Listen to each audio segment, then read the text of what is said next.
यो आज चाहिँ घाम मजाले लागेको थियो, त्यही भएर मैले चाहिँ धान सुकाएको थिएँ। आज मेरो नातिहरूले मलाई हेल्प गरिदिँदैछ उठाउनुमा। अस्तिदेखि चाहिँ सुकाउँछु भन्दै थिएँ, त्यहाँबाट पानी रिमझिम पानी अलिअलि परेकोले गर्दा सुकाउनु पाइनँ। अनि अहिले मेरो नातिले यहाँ हेल्प गरिदिँदैछ धान उठाउनुमा। 4 बोरा जस्तो सुकाएको थिएँ, उठाउँदैछु यहाँनिर धान।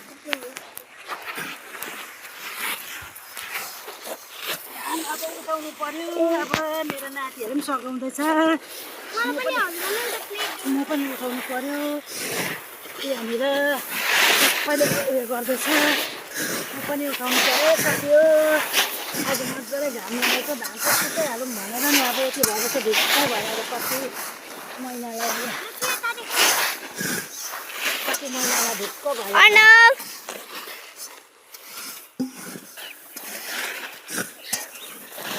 हजुर